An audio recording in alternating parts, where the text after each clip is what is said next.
way to get through. You get wet on slip and slide. You get cool, it's a long wet ride. She's my Cabbage Patch snack time kid. She really loves to snack. Wow, she really chews. Once upon a time, toys weren't padded, tested, or wrapped in warning labels. They were sharp, heavy, and sometimes explosive, and kids loved them anyway. From steel-tipped darts to ovens that burned little hands, these weren't just playthings. They were trials of childhood. Today, let's revisit 15 toys so dangerous they were banned, yet never forgotten. Number 1. Lawn darts, jarts.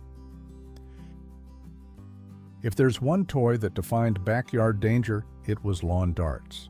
Sold in the 70s and 80s as jarts, these were heavy darts with steel tips meant to land in plastic rings on the grass. To us kids, they were thrilling, like holding real weapons while adults trusted us to aim straight. But emergency rooms filled quickly, puncture wounds to heads, arms, and even eyes. By 1988, after several deaths, the government banned them outright. Still, many remember hot summer evenings, barefoot on the lawn, aiming those darts while Dad grilled nearby. They were banned, but unforgettable.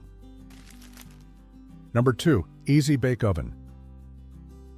When the Easy Bake Oven arrived in 1963, it felt like magic. Kids could bake cakes with nothing more than a light bulb. The smell of warm batter drifting through the kitchen was unforgettable. But behind that glow hid danger. The heating element reached over 350 degrees, and tiny fingers easily got trapped in the narrow door. By 2007, nearly 1 million ovens were recalled after countless burns. Yet for many, it wasn't just about food. It was about independence. That little oven gave kids a taste of adulthood, even if it sometimes left a scar as a reminder. Number 3. Gilbert Atomic Energy Lab. Only in post-war America could a toy company sell children a science kit with real radioactive material. In 1950, Gilbert's Atomic Energy Lab promised kids the thrill of testing rocks with Geiger counters and learning about atomic power. Inside the box were samples of uranium ore. Yes, the same element fueling Cold War headlines. Parents saw it as educational, never imagining the risks of radiation exposure. Fewer than 5,000 kits were sold before it quietly disappeared. Today, it feels unbelievable, but back then, it symbolized trust, curiosity, and a nation fascinated by the promises and perils of atomic energy. Number 4. Clackers. In the late 1960s, playgrounds echoed with the sharp crack of clackers, 2 acrylic balls on a string that kids swung until they smacked together. At first, they seemed harmless, just noisy fun, but the early versions were made of tempered glass, and when they shattered, shards flew like tiny grenades. Broken noses, bruises, and hospital trips followed. Even the plastic replacements carried risks, bruising wrists and knocking teeth. Still, many remember standing in circles after school, determined to master the rhythm. Pain or not, clackers were a badge of playground toughness, and sometimes stubbornness. Number 5. Slip and Slide. Nothing said summer like a slip and slide stretched across the backyard. Just a long strip of plastic and a garden hose, yet it brought hours of laughter, skinned knees and muddy grass. Kids hurled themselves forward with reckless joy. But the danger came when older siblings, or even parents, joined in. Adults were heavier, hitting the ground harder, sometimes snapping necks or backs. By the 1990s, safety warnings made it clear, for kids only. Still, ask anyone who grew up with one, and they'll recall the thrill of sliding full speed into the sprinkler's spray, bruises forgotten by dusk. Number 6. Snack Time, Cabbage Patch Kids. In 1996, Mattel tried to make dolls more real with the Snack Time Cabbage Patch Kids. These toys could actually chew using motorized jaws to gobble up plastic fries and carrots. Cute in theory, terrifying in practice. Fingers and strands of hair got pulled in, and the jaws refused to stop. Parents panicked, and the dolls were pulled from shelves less than a year later. Yet for many, the Snack Time Kid became a strange 90s icon, half toy, haphazard. It taught children an odd lesson. Even something that smiles sweetly can bite down hard when you least expect it. Number 7. Gilbert Glass Blowing Kit. Only mid-century America could imagine glass blowing as a children's hobby. Sold in the 1930s and 40s, Gilbert's kit gave kids a small torch and glass tubes, encouraging them to shape their own test tubes. The problem? Temperatures exceeded 1,000 degrees. Burns, cuts, and shattered glass were inevitable. Parents thought they were buying science, but they were really handing kids a lesson in pain management. Yet some remember the pride of shaping their first bubble before dropping it to the floor.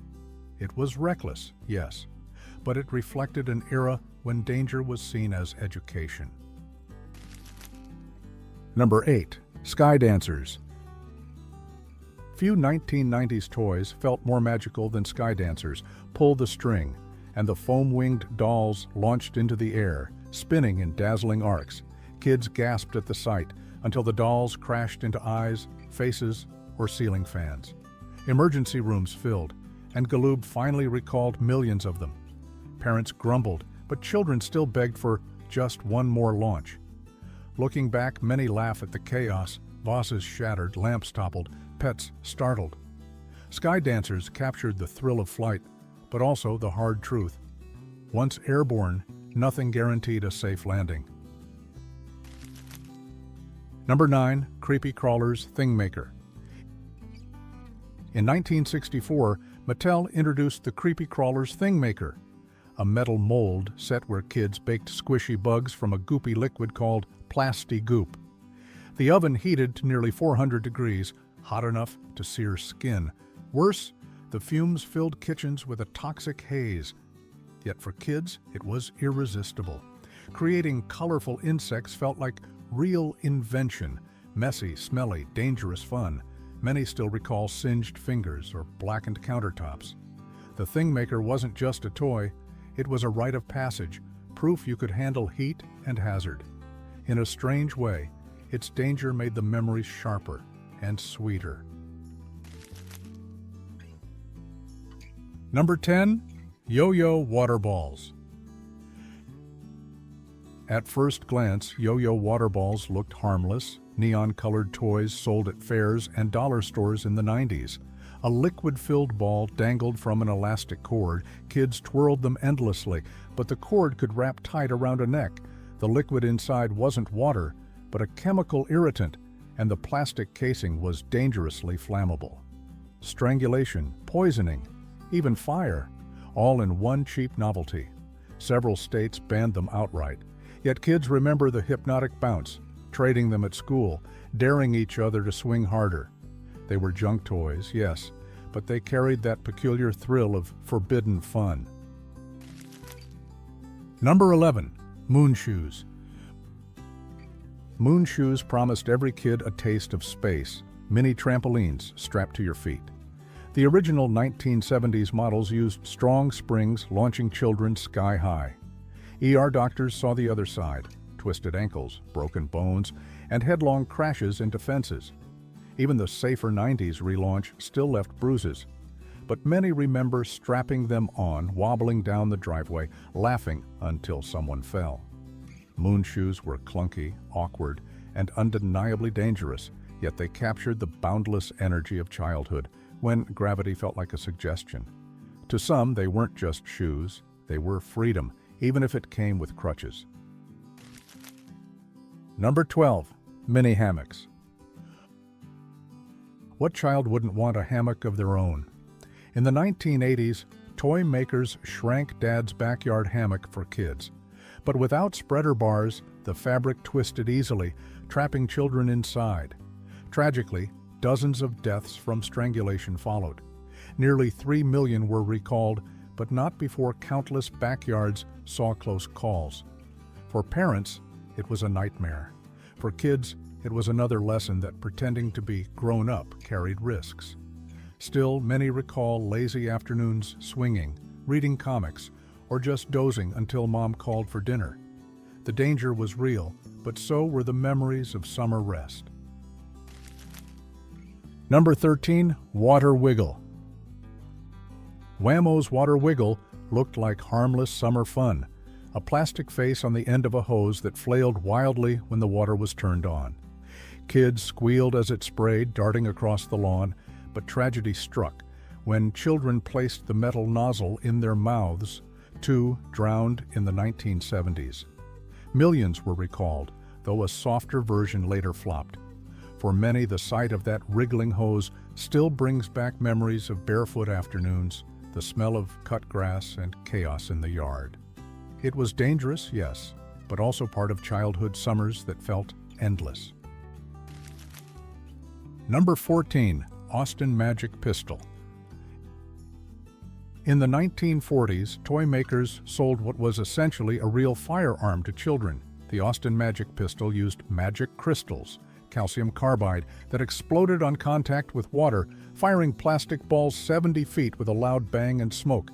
Classified later as an actual firearm, it vanished by the 1950s. Parents back then called it just a toy, but today it's shocking. Yet some who held it recall the smell of burnt powder and the pride of wielding firepower. It was reckless, absurd, and unforgettable, a snapshot of a time when danger was marketed as play. Number 15, Magnetics. Launched in the early 2000s, Magnetics seemed like the perfect building set. Plastic rods and metal balls that snapped together with magnets, letting kids design endless towers and bridges. But magnets came loose, and when swallowed, they ripped through intestines, causing hospital emergencies and even deaths. The sets were recalled and redesigned, but by then, the damage was done.